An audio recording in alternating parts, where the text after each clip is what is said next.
Okay, so the day is finally here, Shelby. We are starting our first YouTube full episode. So that's really exciting for us. So welcome everybody and thanks for joining us on YouTube.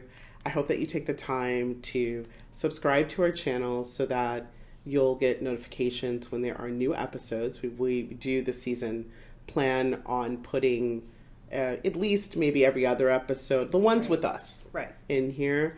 And we hope you like it. So, reflect that and also leave us a comment. All of these episodes will also be available in an audio version on Apple or Spotify or wherever you listen. So we want to make sure to maximize the opportunity to check out our content anywhere. I would also add that we have a lot of great updates on our website, and we really encourage you to take a look. We have new blog posts up, and we also have a shop. So there's lots of surprises there. Mm-hmm. We are going to be doing group coaching this year in response to a lot of requests and questions that you all have had. We're really busy, so we're taking just a very small cohort at this time, just a couple of people. So please kind of jump in and grab your place so that you have an opportunity to participate in this, what I think is going to be a really special opportunity. With that said, this season we've been really focused on the idea of leading with a startup mindset. And you may have heard us say in the trailer that we think this idea of starting something new, leading when there isn't necessarily a playbook, leading in situations in which you are firmly in the gray, often referred to as being, I think, similar to being at a startup, really applies to many of us across industries. It could be a project. It could be you starting a new company. It could be just building up a new team or rebuilding a team. Either way, there are some skills that require agility and flexibility and creativity. And we really want to highlight those this season, both in what we're talking about and in what our guests are talking about. Yes, and we want to underscore that, as Belinda said, it's not just limited to starting something new in the private sector. The startup mindset applies across the board. I'm coming from government, and Belinda had a long career with the State Department. And even within that realm, I have found myself starting new things, whether it was a new project or starting a new assignment. The way in which you prepare for an assignment going overseas is a little bit different than how you prepare for an assignment domestically, or if you're starting an office that hasn't been in existence, which was also my experience, or beginning to work on a team that's new, beginning to work for a new supervisor. There are many ways that you can peel back the layers of what it means to lead strategically with a startup mindset. And so, as Belinda said, we thought that we would approach this season a little differently and develop content related to starting afresh, particularly given the various transitions that are happening at this moment in time. The seasons are changing. I'm a big fall person. I like fall. I think fall really embodies, for me, an opportunity to take a step back and see, okay, what is it that I want to accomplish in this last quarter of the year, and looking at the calendar, and also just, an opportunity to reset and make sure that I am aligned with the goals that I've set for myself, at the beginning of the year. Where am I in relation to accomplishing those goals? And just thinking about the next year, like where do I want to go in the year that's coming, and begin having those thoughts and plans now, without waiting until January 1st to be like, okay, what is it that I'm trying to accomplish for the year? So I completely agree with that, and actually that's a good segue into our kind of first topic. We want to explore the idea of tying your goals to real outcomes. And I think that there are a lot of situations where we are as leaders, given a great deal of leeway. Maybe you're handed a budget, you're handed people, you're told to do this thing that's kind of vague. And it can be difficult to get focused and stay focused because for maybe the first time in a while or ever, you just have this leeway that you may not have had before. So I've thought a lot about this, particularly when I was working in public affairs. Because in the public affairs space, you've got money, you've got a goal, like make people like this or make people understand that. But you really have to spend time mobilizing your team and making sure and kind of communicating with your leadership and the broader organization. What are we really trying to do? What's the real goal? Right. What does success really look like? And really stay anchored in that. Mm-hmm. I would often put like the real mission, the real goal on like a sticky note or something and literally put it on my computer. Right. Because people, especially when you have access to a budget, will often come to you and say, well, there's this other thing happening. Can you just do this? You've got the money. You've got the resources. Right. Like, no, I don't need you to tell me how to allocate my budget because I have a set goal. Or I have an idea, or I have a vision, or I heard about this thing. And sometimes, you have to be adaptable, but sometimes you've got to stay goal-oriented and keep the team goal-oriented. Right. Because people say, that they bristle. They'll say, I don't want to do this thing. Mm-hmm. But also, if they don't have that structure, they also bristle at that. Right. Right? Right.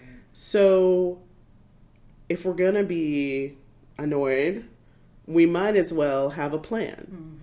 Mm-hmm. And I think a lot about my time in Peru, where I think my team, and in Togo, I think my teams and I did a really good job of being clear about what the goals really were in a detailed and clear fashion. Yeah. What success looked like. And sometimes, especially in the public affairs space, success isn't immediately measurable in ways that resonate with outside audiences. Right. But what are the ways that we could measure it? And what did it look like? And then ensuring that we instituted kind of practices and communication as a team that allowed us to check in with each other and make sure that we remained focused on those goals. Absolutely. I love what you said about having a sticky note, kind of outlining and reminding yourself, what are my goals? Where am I trying to go? Because if you're not clear on it, there's no shortage of people who will tell you, this is what you should be doing. Why aren't you doing that? Why haven't you thought about this? And it's like, well, hold on a second. I'm in charge. I've got a plan. I've got a strategy. I've got my goals. And you as the leader, you need to make sure, again, if it's a sticky note, if it's, a poster in your office, some sort of visual to remind yourself and the team, this is our North Star. This is what we're doing, so that you're not distracted by what other people think you should be doing. And as you're thinking about, having those goals and making sure that you're clear on the outcome, even if it's difficult to measure, as Belinda said, you also need to be thinking about resources, particularly if you're starting something from scratch, particularly if you're going into a situation or into an office setting where maybe the goals haven't been defined before. So now that you've come on board and you have a sense of where you're trying to take your team or take your project, what are the resources that you need to be able to do that? And interestingly enough, I was in a position where I was in charge of starting something new, even within government. And this was something that I thought about a lot. Knowing what the goals were of this particular entity, I had to ask myself, well, what does the team look like? How many people do I need on board to get us to where we're going? And I had to resist the temptation of hiring people or recruiting people just for the sake of hiring people and recruiting people. Because there were a lot of people outside of this unit who had thoughts and ideas on, you need, 20 people or, fill in the blank, whatever the number was, in order to be able to do all the things that you're trying to do. And I really had to take a step back and say, okay, have I defined what the role is for each person on the team?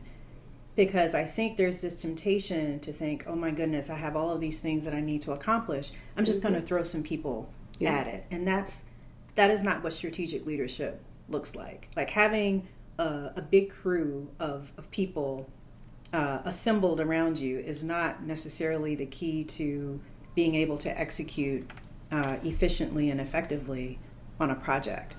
And so as a leader, it's really on you to think about what are the resources that I need tied to, the goals and the outcomes that I have decided are necessary for my team.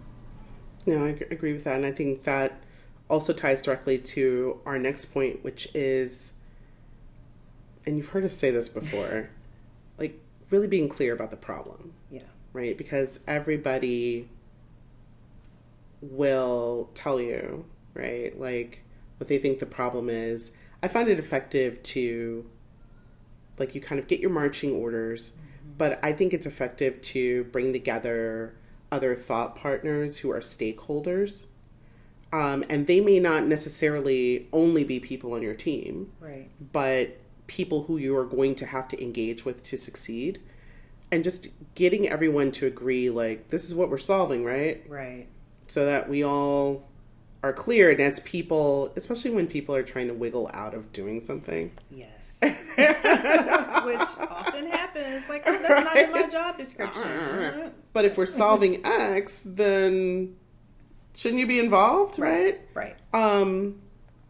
Recently I was talking to someone who was facing an issue where their office of responsibility was being asked to track and be responsible for issues that were handled by, like, another part of their organization.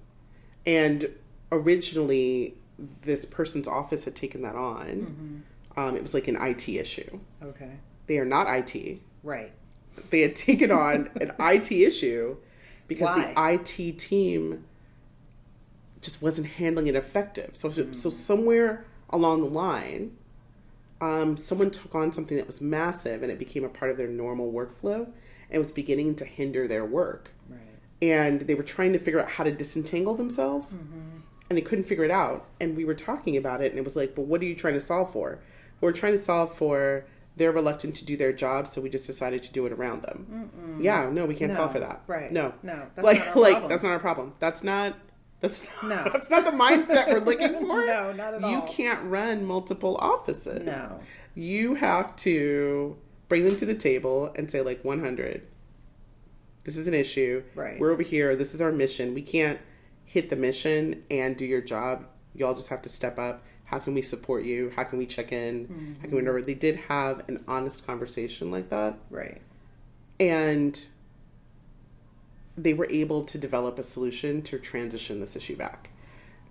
So it's being clear about your problems, and it's also about being clear and honest with your stakeholders. Yes. I think as well. Yes, absolutely. And avoiding mission creep. Yeah.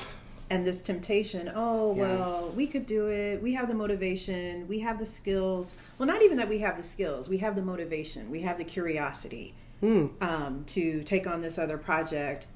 We have the political will because these other folks aren't doing it. So let's just step in and roll our sleeves up and get it done. And that can-do attitude is great. You always want to have a team where you've got folks who are just, willing to step in and do whatever.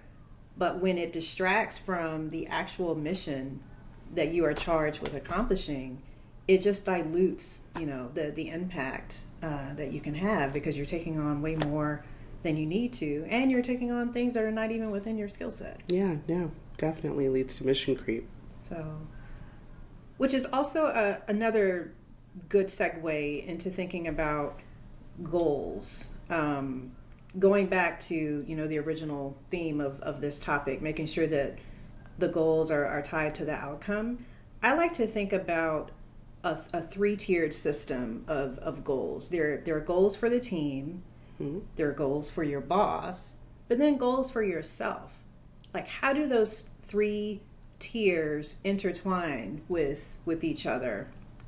When you're thinking about being strategic and when you're in a leadership position, it's always good to be clear on, okay, this is what I want the team to be able to do, whether it's, I want to make sure that they have professional development, or I want to ensure that, a certain percentage of the people on my team get promoted, by the end of the rating cycle. That's one tier. And then there's your boss.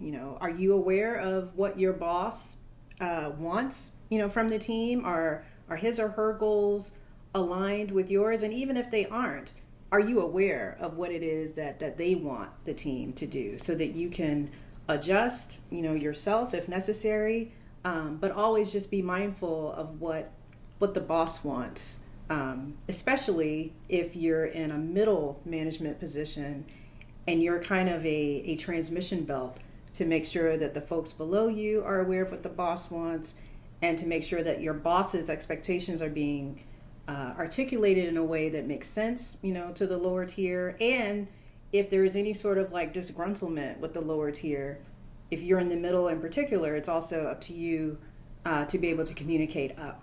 And then the other, piece, the other tier of this goal setting kind of triangle, if you want to call it that, is yourself. Like, what are the goals that you've set for yourself? Again, thinking with this startup mindset, where do you want to be at the end of, whether it's, the end of a project or the end of a reporting period? Where is it that you want to be on the other side of that experience? Do you want to have grown in your ability to give feedback? Is that something that you set out for yourself to improve on? Do you want to be able to speak up more in meetings? What are your personal goals when you're thinking about starting a new job or a new project, etc.? So all of those tiers are things that I have thought about in leadership positions, and really throughout my career, particularly at the mid-career point, where it was like, oh, okay, I've reached new territory, and I really need to be thinking about, these three different levels as I'm, moving the ball forward. Yeah. I love that. And I think I agree with all of those points. I would say my last point on this issue is one that I think we're going to say a lot this season, which is to review and adjust. Yeah. Like, you can't lead, particularly on complex issues or where you're building from scratch, and remain rigid. Right. That's, I think, very not constructive for what the team and the mission needs. And I think, I have many examples throughout my career, but one I was reflecting on recently was an issue we had in Togo where we were focused on helping a particular segment of the Togolese government, like, understand a particular issue. And influential citizens, right, understand a particular thing. And so we were having meetings and this and that, and we learned through these interactions that actually there were a lot of youth, like, clubs and organizations that were also engaged on this issue and actually more influential, like through social media or through, arts and music, whatever. They just had more of an impact on overall society. So we adjusted our efforts, right? We could still continue to talk to those groups, but it's like, oh, we also need to include these groups as well. And that's okay. It helped us reach our mission. We made a few adjustments. We expanded kind of, our scope of who we were speaking to. Yeah. We were able to scale. Yeah. Right? So I think that this idea of reviewing and adjusting is really critical. Yeah. And that's linked to the other point that we wanted to make in thinking about leading strategically with a startup mindset, the need to recalibrate but not over-calibrate.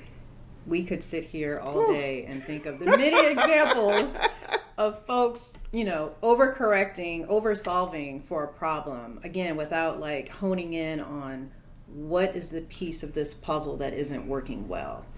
Is it that the boss decided that they don't like soda in general, or do they don't?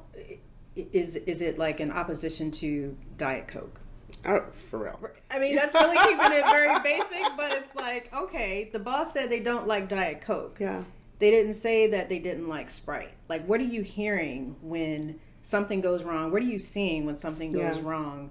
Are you correcting for that piece, or have you taken it, to a whole different extreme? And I would say taking it one step further with the idea that you are leading something new, be cognizant of that dynamic and think about your words.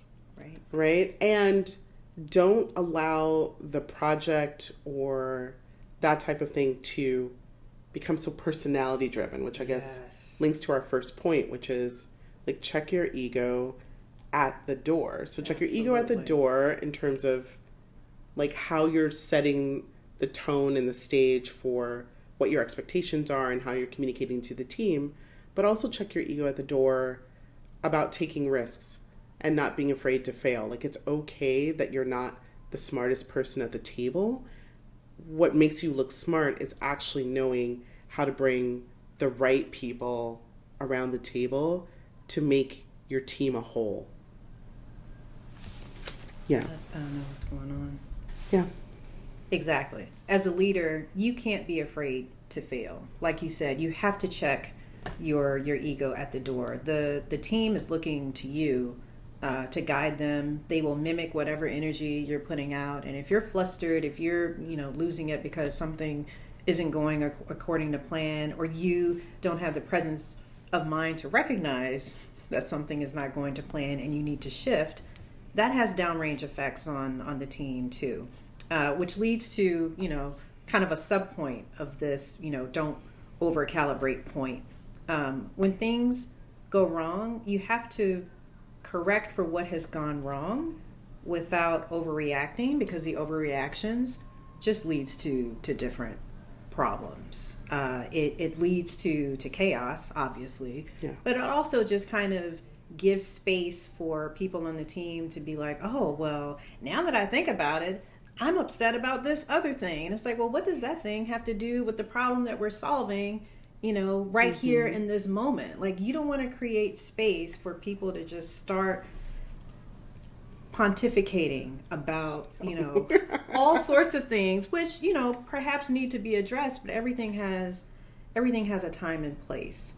And it's really up to you as the leader to make sure that you are not making a problem worse by, again, just not being focused and overreacting when something isn't going according to plan.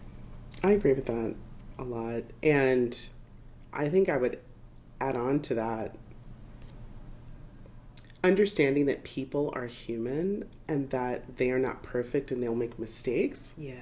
And when I've been in situations where I have been leading large teams, I really work hard to try to give people the grace that I wish I had been given. For sure. And earlier in my career. So I think, and we both, I think, had this boss at one point in our careers, who, I had a boss who would basically walk you through an error very, like, in a humane way. That's kind of like, okay, what happened? How did we get here?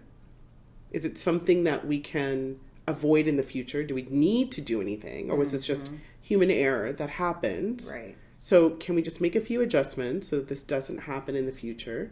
Great. Let's make those changes. And it's water under the bridge.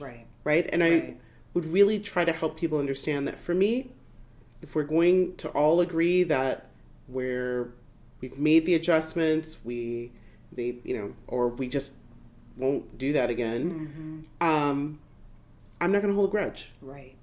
And there was a time when I would tell people to, like, get caught, especially in the public affairs space, get caught trying. Yes. Like, get caught trying. Like, let's do something new. Let's try. Let's have this big event. If nobody shows up, okay, we tried. Right. Like, now we know that doesn't work. Like, we can't be perfect.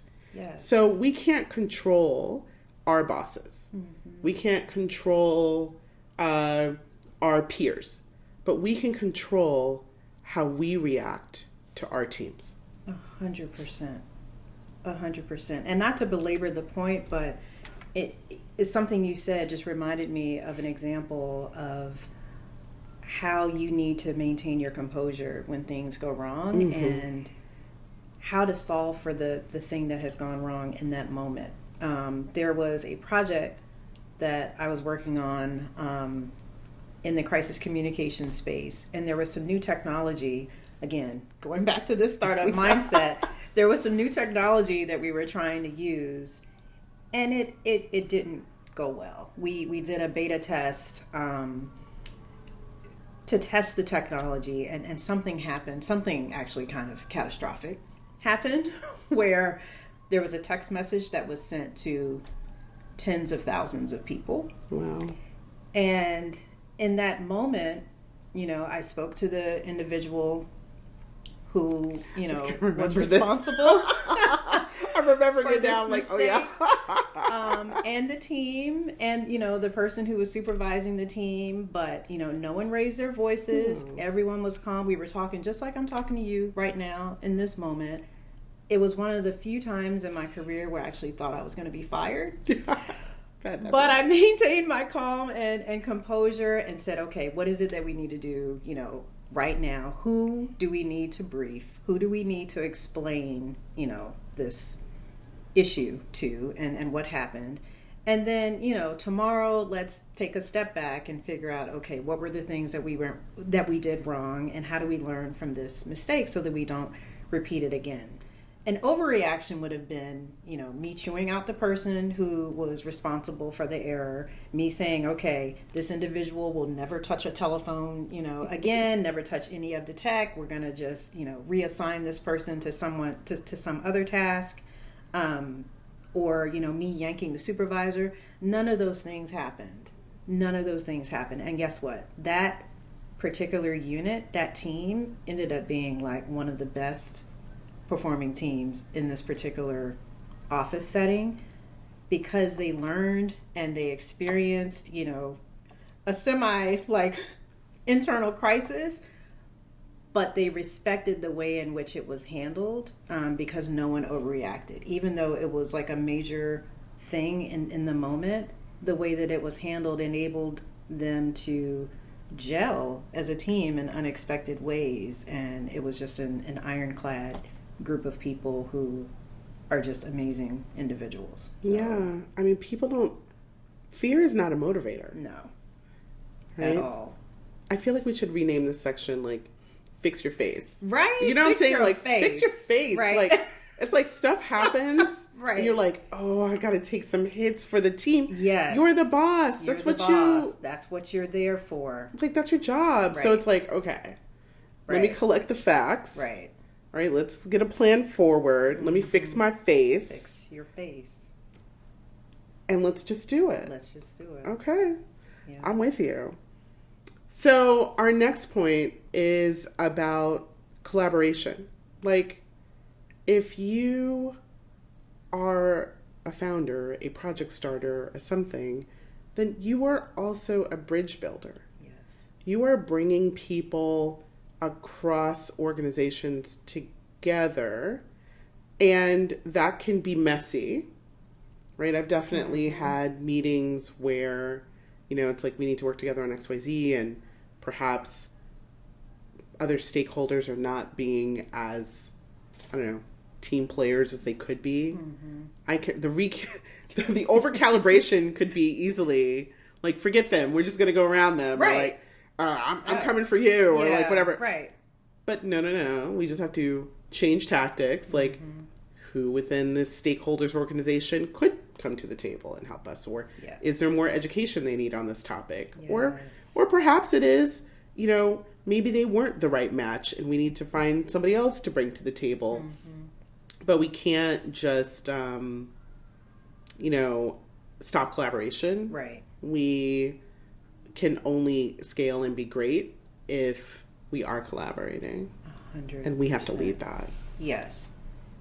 Because the likelihood of someone on your team being like, oh, I'm just going to hunker down and do my thing because so-and-so is a jerk, or so-and-so doesn't know what they're doing, so-and-so is stupid. It's like, no, you are there to bring the team together, as you said, be the collaborator, be the bigger person, the better person, and say, no, I'm going to show you the 35,000 foot level and why it's important for us, to all work on this together and not do what we're often tempted to do, which is to go into our silos and be like, all right, I got my piece. I know what I'm doing. I don't care what they're doing over there is their business, without seeing the bigger picture of, how can we all work together towards a greater outcome.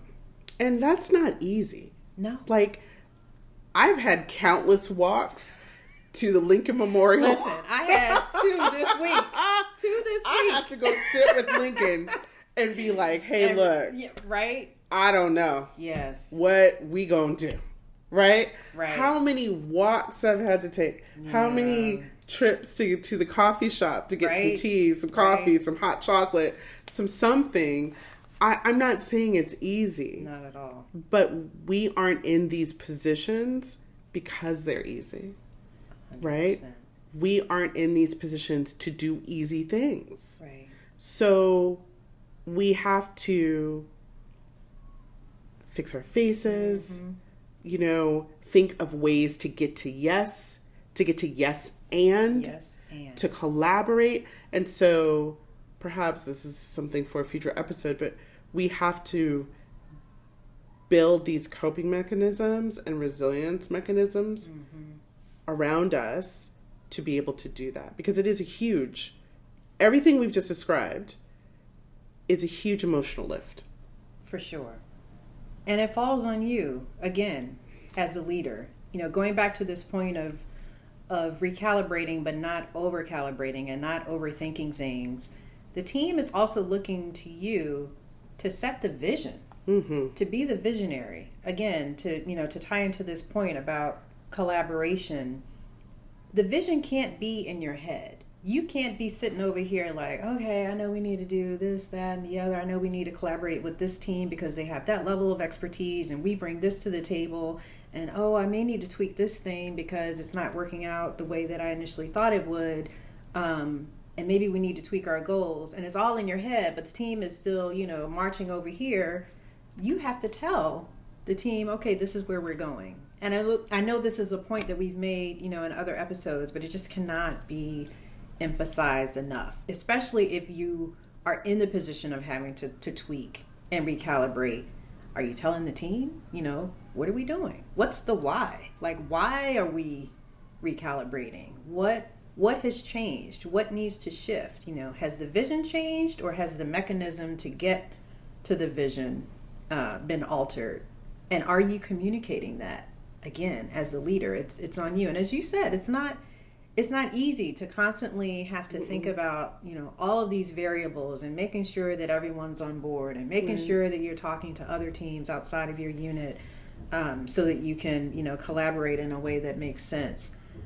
But again, you're the boss. And so you have to woman up or man up, to do the thing, to do all the things. Yeah, I agree. And it's not just about communicating that vision, but it's also about thinking bigger. Yeah. Right? That the skills that get you to leadership often require you to think in a silo and think small. Right. This is my portfolio. I'm going to just do this. I'm going to make this widget. I make it really great. I got promoted. I'm just going to make widgets. No. You don't make widgets anymore. Right. Part of being a leader is being visionary and thinking bigger. And how are we going to get to the next level and even beyond that? Right. And convincing all of the stakeholders that you need to convince that they should come along. So linking back to that bridge building piece.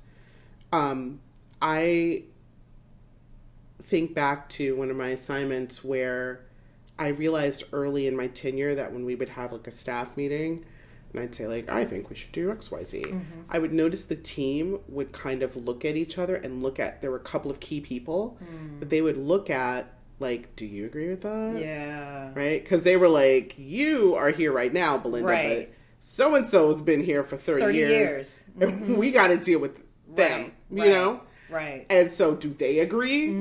Right? Because if they don't, you already sabotaged before you even get started. So I had to learn that part of getting the team along the ride was getting these influencers. I was like, okay, you know, and this is still in the public affairs space. Yeah. I also have to run an influence campaign on my team. For sure. You know, and I have to run an influence campaign in the organization as well, because we needed other teams to help us. Mm-hmm. And so I would go to these people and say, like, hey, look, let's have, like, I mean, before thought partner, right. It's like a buzzword. Yeah, like, yeah. Let's, like, here's what I'm thinking. It was good old conversation by the water cooler, you know? or whatever. Like, this is what we're doing. Right.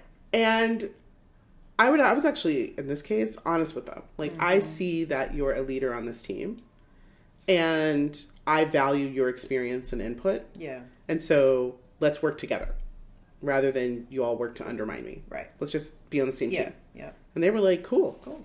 And it worked out, and it was lovely, and we did amazing things together. Right? We did amazing things together. And the team began to trust that they could also be thought partners with us once they saw that it was okay. Yes. That signal. Yes. Because you, as the leader, gave them permission and created an environment in which they were like, oh, well, Belinda said it's okay. Belinda's doing this Yes. thing, so I'm going to follow Belinda. Right. By the end, that's where we were. Right. You know? Right. That's actually a good preview for our next episode on reading the room and being self-aware. I can't wait for you all to hear this next episode about self-awareness. I'm not going to give too much away, but that's a little teaser. Yeah. No, excellent. Well, I think we've gotten a lot of our points in today. I hope that some of this was useful for all of you. Please don't hesitate to share it with your networks, and let us know if we left anything out. Like, you know, let us know in the comments or whatever is helpful for you. But thanks for joining us, and I think it's going to be a fun season. I do too. Remember to have those goals tied to outcomes and recalibrate, but don't over-calibrate. At all. And fix your face. Fix your face. Fix your face. All right. Well, we look forward to sipping wisdom and stirring success with you again soon. Bye. Bye.